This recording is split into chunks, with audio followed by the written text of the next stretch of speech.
Doctor Shailesh Kharkwal जी Singapore से। राधे राधे महाराज। राधा वल्लभ श्री हरिवंश महाराज जी, आपके चरणों में कोटि कोटि प्रणाम। महाराज जी, मन में एक जिज्ञासा रहती है कि जब भगवान कर्मों के हिसाब से सभी मनुष्यों की गति देते हैं और मृत्यु लोक के बाद परिजनों के पीछे छूटे परिवारजनों से कोई संबंध नहीं रह जाता, तो फिर हमको पितृदोष या पितृ आत्माओं द्वारा उत्पन्न होने वाली बाधाओं के बारे में क्यों सजग कराया जाता है? महाराज जी, इस शंका का ये जीवित की बात कर रहे हो ना जी, जीवित की बात कर रहे हो। ये हमारी भावना की शुद्धि के लिए है। अब हम जैसे हमारे पिता पधार गए और उनकी हम संपत्ति का उपभोग करते, उन्होंने हमारा पालन पोषण किया, उनका हमसे संबंध नहीं, लेकिन हम तो जीवित होकर उनका संबंध मान रहे ना। अब हम जब उनको सुकृत दान करेंगे, भजन का, दान पुण्य का, पिंड का, तो जिस योनि में होंगे उनको प्राप्त होगा, वो उनकी उन्नति होगी। अगर वो किसी कर्म के दंड विभाग में हैं, नरक आदि में, आप यहाँ भजन कर, उनका उत्थान हो जाएगा, उनका मंगल हो जाएगा। वो आपका संबंध नहीं मान रहे, लेकिन आपका संबंध है, आप जीवित हैं। आपका स्थूल शरीर जब पड़ा होता है सैया में और आप स्वप्न देख रहे होते हैं, तो आपका स्थूल जगत और स्थूल शरीर से कोई मतलब नहीं होता, लेकिन मतलब है जगने वाले को स्थूल से मतलब होगा ना। ऐसे ही जब शरीर छूटता है तो इस स्थूल जगत का उसका संबंध विस्मृत हो जाता है, लेकिन आपका जागृत है तो आप उसका कल्याण कर सकते हैं, क्योंकि वो आपका पिता रहा है। उसको पता नहीं है, उस समय उसको ज्ञान नहीं है, लेकिन आपको पता है, तो आप उसका मंगल कर सकते हैं भजन के द्वारा, तीर्थ याटन के द्वारा, पिंडदान के द्वारा।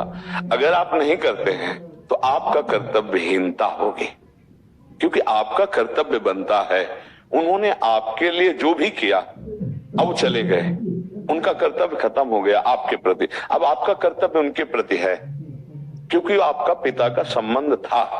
अब उनका मंगल होना चाहिए। तो हम अगर पिता की संपत्ति नहीं तो हम संपत्ति कमाएं, उनके लिए दान करें, वो दान उनको समर्पित करें, तो वो जहां भी होंगे उन्नति प्राप्त हो जाएगी, उनको उत्थान हो जाएगा, उनका स्थिति से उत्थान हो जाएगा, मंगल होने। मानो किसी मनुष्य शरीर में गए, अब उनको जो दंड मिलने हैं, उनको जो प्रारब्ध रचना हुई और आपने भजन बल दे दिया, तो सब रुक जाएगा, उनका जीवन मंगल में हो जाएगा। इसलिए प्रथा बनाई गई कि उनका अधूरा कार्य आप पूरा कर सकते हैं, उनको भगवत प्राप्ति करा सकते हैं। आप जब भजन करके भगवत प्राप्त होंगे, संकल्प करेंगे, तो बोले 21 पीढ़ियां तर जाती हैं, 14 आगे की और 7 पीढ़ी की, तो वो तो पिता, उनको तो परम पद मिल ही जाएगा। उनको स्मृति नहीं है, आपको स्मृति है। अगर समझा जाए कि स्मृति क्यों नहीं रहती, तो जैसे आप स्वप्न में होते हैं तो आपको जागृत शरीर की स्मृति नहीं रहती कि वस्तुतः मेरे शरीर को सुंदर सैया पर सुलाया गया है, मैं एक स्वप्न देख रहा हूं, ऐसा बोध नहीं होता। स्वप्न सत्य होता है और ये स्थूल शरीर का विस्मरण होता है, समझ रहे ना। ऐसे ही वो जिस लोक में गए हैं तो आपका विस्मरण हो चुका है, आपका कोई संबंध उनकी स्मृति में नहीं है। वो जहां है, जैसे अभी आप आए हैं तो आप कहीं से आए हैं ना, पूर्व में कहीं ना कुछ थे, आपको कोई स्मरण नहीं है। लेकिन यदि पूर्व में आपका कोई संबंधी ऐसा है जो भजन तप आपको, तो आपका ज्ञान विज्ञान प्रकाशित होने लगेगा, अचानक आपकी स्थिति बदलने लगेगी, शरीर की, स्वभाव की और वैभव की, क्योंकि आपका संबंधी कोई संकल्प कर रहा है।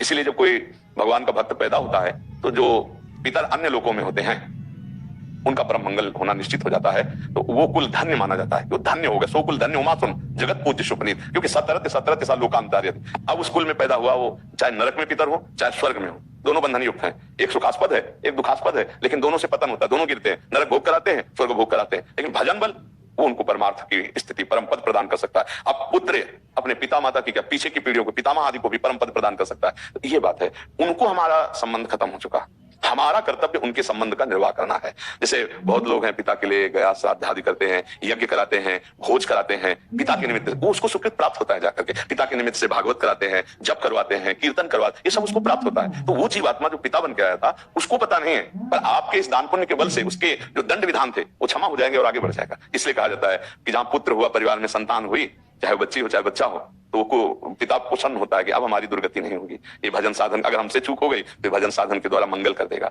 लेकिन यदि ऐसा ना हुआ तो फिर पुत्र का होना ना होना बराबर है। इसलिए माना जाता है ना, संतान हो गई, हमारी आत्मा है, ये हमारे लिए कुछ करेगा, अगर हम चले भी गए तो हमारा कल्याण ये करेगा, क्योंकि हमारा वंशज है, उसके संबंध से उसको प्राप्त हो जाता है। तो महाराज जी दो और प्रश्न आते हैं दिमाग में जी। इसमें महाराज जी, एक तो इसमें फिर पुत्र हो या पुत्री हो, इसमें कोई भेद नहीं होना चाहिए? नहीं होना चाहिए, नहीं है, इसमें भी नहीं है, क्योंकि जैसे पुत्र स्वयं कर रहा है तो वो पुत्री पति के साथ कर रही है, तीर्थयाटन जो भी कर रही है वो उसके अंश है, उससे उसका कल्याण होगा।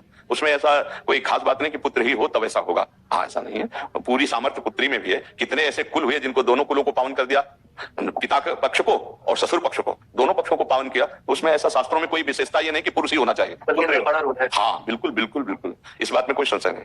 और दूसरा प्रश्न महाराज जी, जैसे जीवात्मा मतलब जब आत्मा मतलब अपना स्थूल शरीर को छोड़कर चली गई तो उसके बाद नरक गति और स्वर्ग गति और फिर मृत्यु लोक में भी दोबारा आ सकती है भोगने के लिए। तो फिर अगर किसी वो दूसरे स्थूल शरीर में चले गई तो उस समय पे भी यही संबंध रहता है पितृ वाला ही, जैसे कि अगर आप बोल रहे हैं अभी बताया ना कि अगर वो किसी मनुष्य शरीर में गया है तो उसकी उन्नति होने लगेगी, उसकी बाधाओं का नाश होने लगेगा आपके संबंध से, उसको पता नहीं है।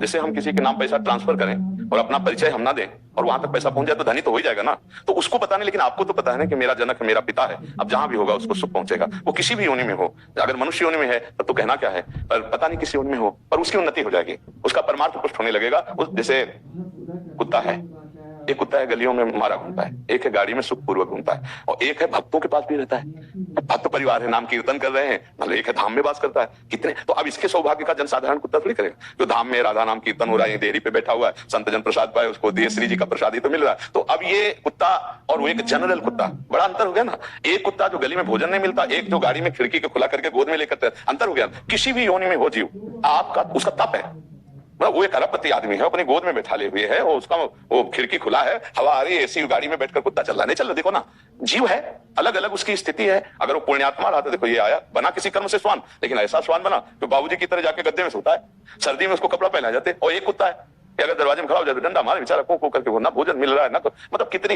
एक कुत्ता है कीड़े मतलब कीड़े लगे हुए हैं, कष्ट पा रहा है, एक है खुशबू आ रही है उसके शरीर से, बढ़िया नहा धोआ के सब। ये अब किसी भी योनि में उसका मंगल होगा। हमें लगता है कि सबको करना चाहिए, अपने माता पिता के लिए, अपने पूर्वजों के लिए कुछ माला भजन करके, इससे सबसे बड़ा दान है। रुपया पैसा का तो दान ठीक है करे ही, लेकिन ये जरूर करे कि राधा राधा राधा 5 माला जपा, तो आज की 5 माला हम अपने पिता को देते हैं, इतना बड़ा कल्याण हो जाएगा 5 माला नाम जप करके। और अगर आप रोज 1 माला दें, पिता है तो उनका कल्याण हो जाएगा। ये गुप्त बात है आंतरिक, कि वो आपसे संबंध नहीं रखते, लेकिन आप जीवित हैं, आप उनसे संबंध रखते हैं, तो ऐसा करना चाहिए।